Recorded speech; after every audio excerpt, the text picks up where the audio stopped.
Salut les amis. Alors aujourd'hui on va essayer de préparer de l'aubergine. Bon, à la maison il n'y a que moi qui en mange, du coup j'en ai que 3 bien sûr. Allez, on y va. Alors d'abord, d'abord je les ai nettoyés, donc je les ai achetés ce matin. Et je les ai nettoyés dans de l'eau et du vinaigre. Voilà, je les ai laissés tremper 5 minutes, je les ai séchés et voilà, maintenant on attaque. Alors, d'abord, je vais enlever cette partie-là. Mais, vous allez voir que je vais juste enlever la partie sur les côtés comme ça. Mais je vais garder l'embout. J'en ai besoin. Vous allez voir pourquoi. Donc, voilà. On enlève tout. On gratte la partie qui est là sans abîmer la petite queue. On la garde.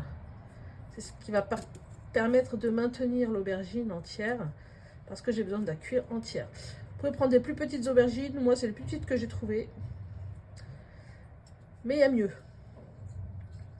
Ensuite, je coupe cette partie-là. Du dessus. Et là, je vais couper mon aubergine en 4. Sans aller jusqu'au bout. D'accord? On ne va pas jusqu'au bout. Voilà. Je m'arrête à peu près là. Et je vais faire la même chose pour la couper en 4. Et pareil, je m'arrête. Voilà, ça permet d'avoir ça, une espèce de fleur d'aubergine. Ok les amis. Voilà, donc je me suis occupée de mes 3 aubergines. Maintenant, on va passer à l'assaisonnement. Alors, il me faut du poivre,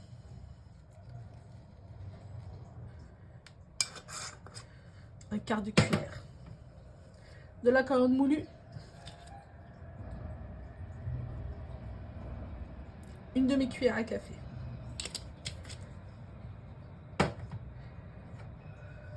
du paprika fumé,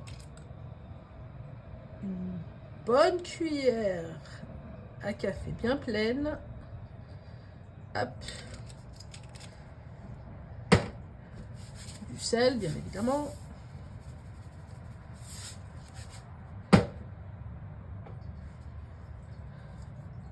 de l'harissa. Pas obligatoire évidemment. Je vais en mettre très peu. Parce que nous aussi, on supporte pas trop l'harissa. Mais ça rajoute tellement de goût.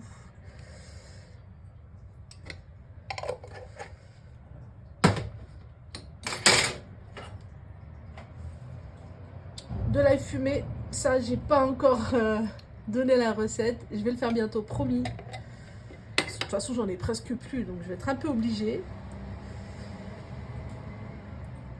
Voilà.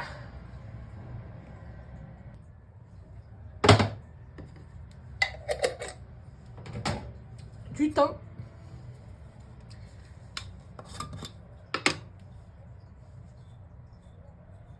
Voilà, à peu près ça. Pas grand chose, hein. J'ai un petit morceau de citron confit, c'est un 8e comme la précédente recette. Je vais prendre uniquement l'intérieur cette fois. On va pas du tout utiliser la peau.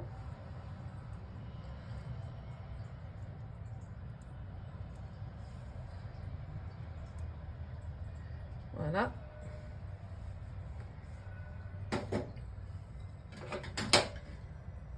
Qu'est-ce que j'ai pas mis? Ben, c'est bon, j'ai tout mis. Je vais rajouter une petite cuillère d'eau pour pouvoir mélanger ma charmoula. Voilà. Même pas, hein, je ne l'ai pas mis en entière. Hein. Vous avez vu, j'ai mis vraiment quelques gouttes. Ouais, j'ai oublié quelque chose de super important. J'ai oublié la coriandre. Normalement, il faut mettre aussi du persil. J'en ai pas. J'avoue que j'ai une préférence pour la coriandre que pour le persil. Du coup, voilà. Et de toute façon, quand vous ferez la recette, il faut mettre beaucoup plus de coriandre que vous mettrez de persil. Hein. Voilà. Je mélange.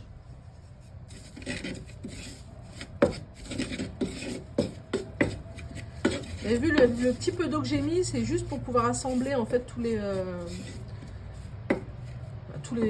les épices. Et là, je vais ajouter une bonne cuillère d'huile d'olive. Je vais remélanger.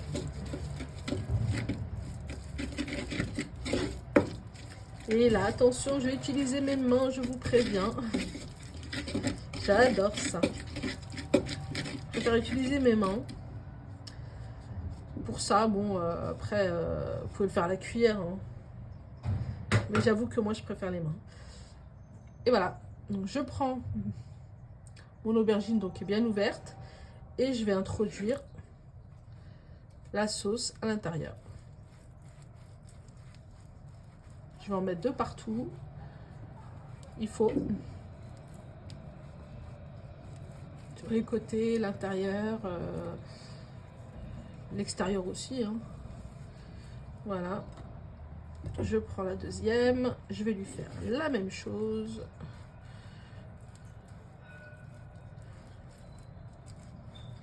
J'oublie pas les côtés. Hop.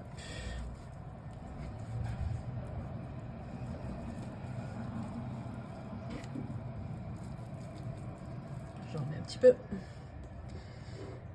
Et une fois que j'ai laissé un petit peu macérer un petit peu, bon pas longtemps, hein, j'ai laissé 5 minutes, hein, je vais les mettre dans une plaque qui va au four.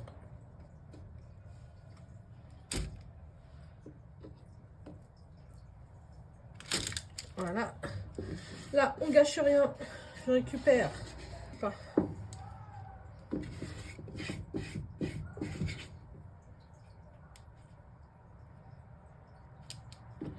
voilà. Je vais la recouvrir avec ça. Et en fait, je vais faire une cuisson au four et ça va permettre en fait un goût fumé à l'aubergine, mais un délice. Je vais la mettre comme ça. J'enlèverai le papier peut-être 5 minutes avant d'éteindre pour que voilà, que ça s'imprègne encore mieux. Mais là, pour l'instant, je vais la protéger un petit peu. Ce que je veux, c'est qu'elle cuise, qu'elle soit fondante, un petit peu comme du Zadouk en fait. C'est pas un petit peu, c'est comme du Zadouk. Aussi fondant, aussi bien cuit, aussi moelleux. Voilà, donc je vais l'enfourner à 200 degrés pendant 30 minutes. Là, je vais passer à mes poivrons. Pareil, je les ai achetés, lavés avec du vinaigre. Je les ai trempés 5 minutes à peu près. Et là, je vais les essuyer et les mettre dans le plat qui va dans le four. Voilà. Je ne vais pas les entailler. Je sais qu'il y en a qui les entaillent. Moi, je ne fais pas. J'ai pris plus de vert que de rouge. J'ai pris, pardon, plus de rouge que de vert.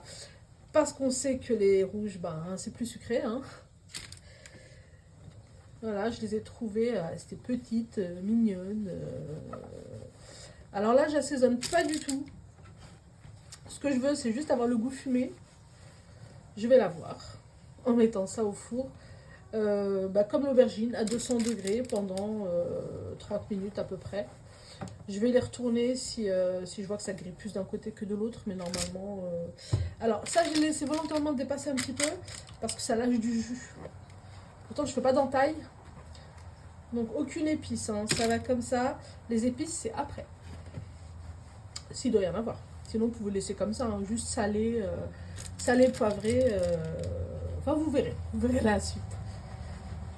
Je les essuie correctement. Et ça va aller rejoindre les aubergines.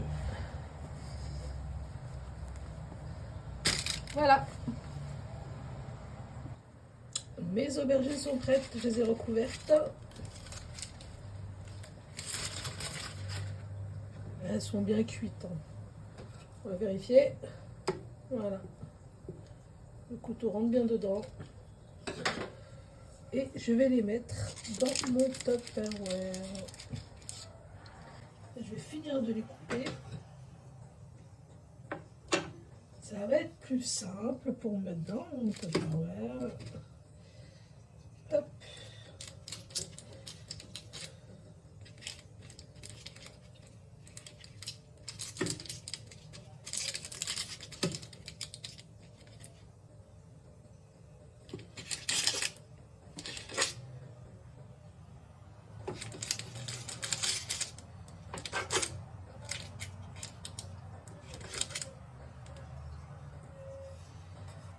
J'espère que ça rentre.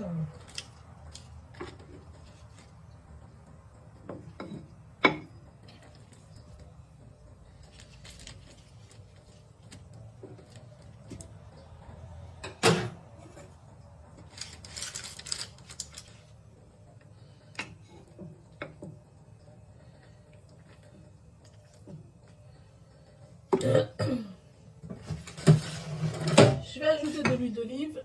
Ça permet une meilleure conservation. Et puis c'est bien bon. Voilà. Et je vais encore mettre la dernière.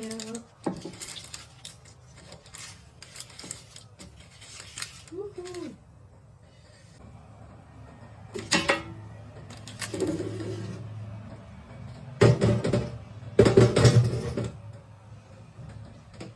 Et je vais fermer pour permettre, parce que là c'est bien chaud, hein, c'est encore très chaud, ça fume encore, je viens juste de les sortir du four. Je vais fermer tout de suite mon Tupperware pour que ça continue et je vous raconte pas l'odeur du grillé. Là on a vraiment une bonne odeur de fumée. Alors ensuite on s'occupe des poivrons, pareil, ils viennent de sortir du four, ils sont bien grillés. Bon ça va, cette fois-ci ils n'ont pas trop lâché de jus. Alors ce qu'on va faire, on va les mettre dans un sac en plastique. Moi c'est ce que je fais, après il y a différentes méthodes, hein.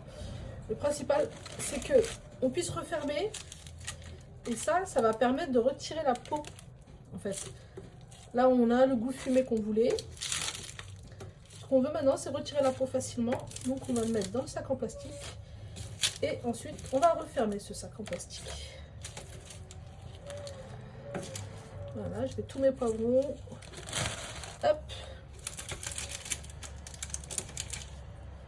Et voilà.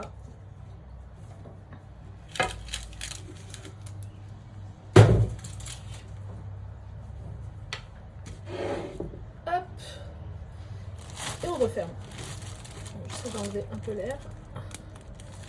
Je referme et ça, avec l'humidité, la condensation, la chaleur, ça va permettre de retirer la peau, vous allez voir super facilement. Il va y avoir du jus à la fin, normalement, ça va s'ouvrir, il va y avoir du jus. Ce jus là, je vais le garder, vous allez voir ce qu'on va en faire. Voilà, maintenant je patiente un petit peu, que ça refroidisse totalement. Ça sera plus facile pour moi pour enlever la peau sans me brûler. Et on se retrouve après. Alors, nos poivrons sont refroidis. On va pouvoir ouvrir le sac. Et on va peler. Regardez comment ça s'enlève facilement.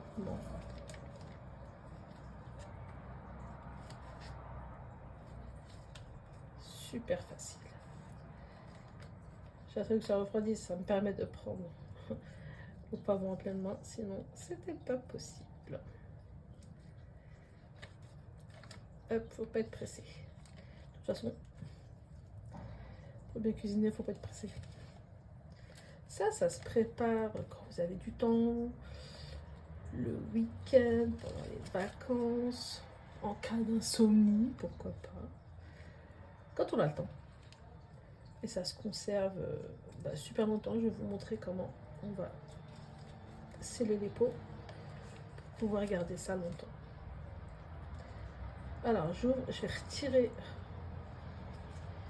les pépins parce que c'est pas agréable du tout. Voilà. Bon, ils vont en rester, hein, soyons clairs. Il faudrait être vraiment minutieux pour qu'il en reste pas du tout. Et c'est pas mon cas, j'ai pas de patience. Donc je vais en retirer un max de chez Max. Il va peut-être en rester, allez, un, deux pour chaque poivron. Voilà, là c'est bon, je t'en bon. Voilà. Hop, je mets de côté. Et j'enchaîne. Regardez-moi cette magnifique couleur. Qu'est-ce que c'est beau. Vous voyez, facile. Et le goût, encore une fois, fumé. On ouvre.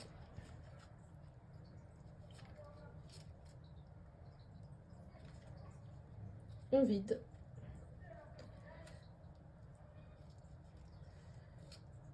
Ce que vous entendez, je ne sais pas si vous entendez, c'est mon chat. Absolument dans la cuisine. Il adore me regarder cuisiner. Donc, il faudrait que je lui ouvre la porte. Ce que je vais aller faire dès que je pourrai. déteste entendre miauler, m'appeler et pas répondre. Hop. Voilà. On y est presque. Encore un peu de ce côté. Et voilà. Et on procède comme ça avec tous les poivrons. Voilà. On a fini. J'ai récupéré un peu du jus qui restait au fond du sac. Hop. Et maintenant, on va les couper un peu. Je les coupe dans le bol.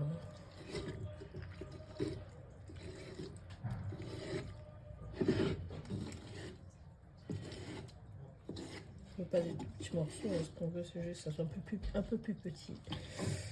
Oh, vous voyez ce que je vous disais, il faut faire attention.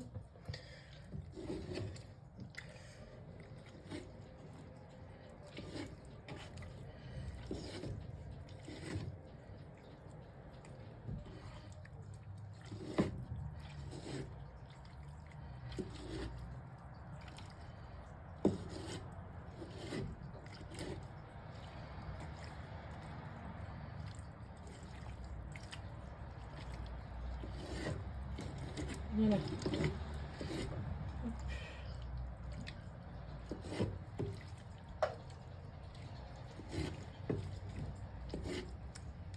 C'est bon. Je ramène ma poêle.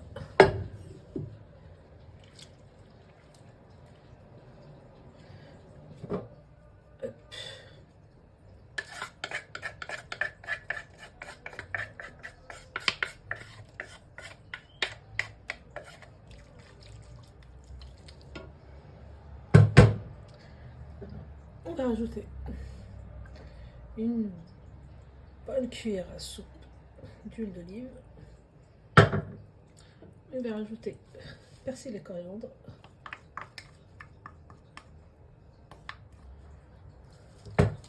Regardez-moi déjà cette beauté. On va mettre l'ail.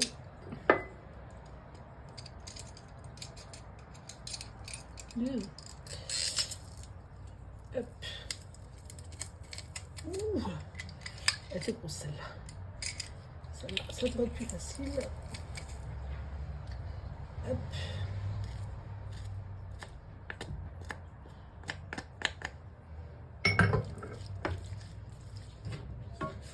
On va saler.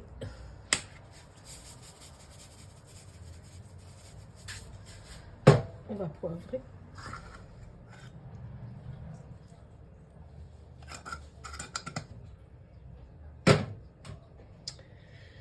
Et on va ajouter du paprika fumé.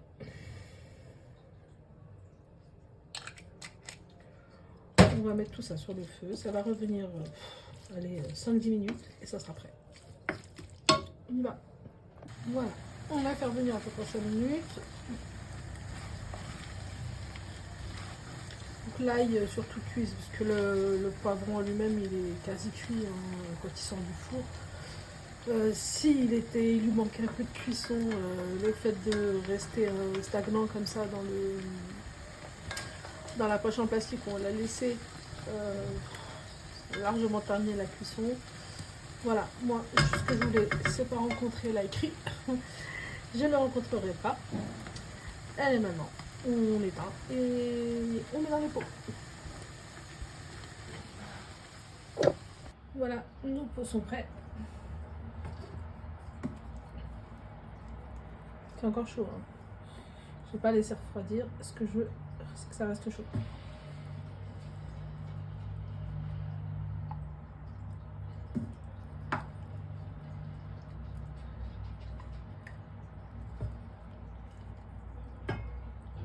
Voilà. Et avec ça, ben, si vous faites du riz, vous pouvez en mettre un peu. Ça se mange comme ça aussi avec du pain. C'est juste trop bon. En salade, pourquoi pas. Voilà. Une petite dernière, allez.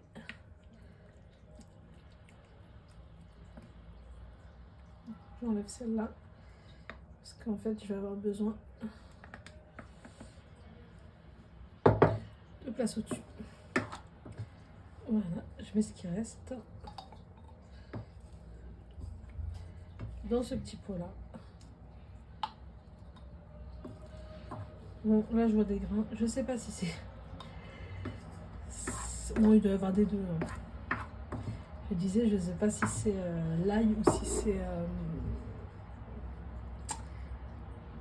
ou si c'est quelques pépins qu'on va réussi à échapper, mais sûrement. Les pépins, c'est sûr. J'en retrouve tout le temps. J'ai beau faire attention. Il y en a. Voilà. Hop.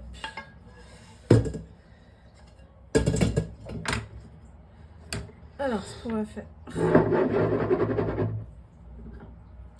on va finir le pot à l'huile d'olive. On va mettre partout au-dessus.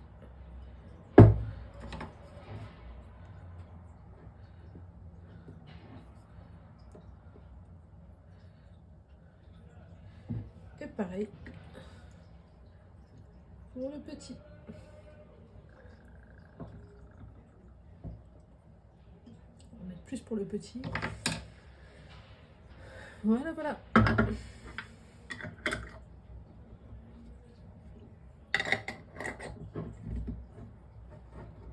C'est scellé, c'est prêt, ça peut aller au frais.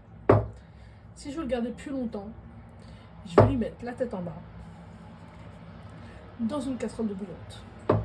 Je vais laisser bouillir 5 minutes, le sortir, le laisser la tête en bas sur un torchon par exemple, jusqu'à ce que ça soit entièrement refroidi. Ensuite, le bocal, je peux le mettre dans un placard. Pas obligé de le garder au frais. C'est pas ce que je vais faire parce que je vais bientôt les utiliser. J'ai pas besoin d'en faire des bocaux. Donc là, ça va juste aller au réfrigérateur. Et voilà les amis, donc notre préparation, ça y est, elle a refroidi. On va pouvoir tout mettre au frais et sortir ça au fur et à mesure, si je fais une salade, ou même manger ça tout seul. Franchement, c'est trop bon avec du pain chaud. Voilà, ça je peux le mettre, les poivrons, je pourrais les mettre sur des pizzas. Et je pourrais fourrer des petits pains avec. Enfin, plein de choses à faire, tellement de choses. Voilà les amis, sur ce, je vous laisse et je vous dis à bientôt.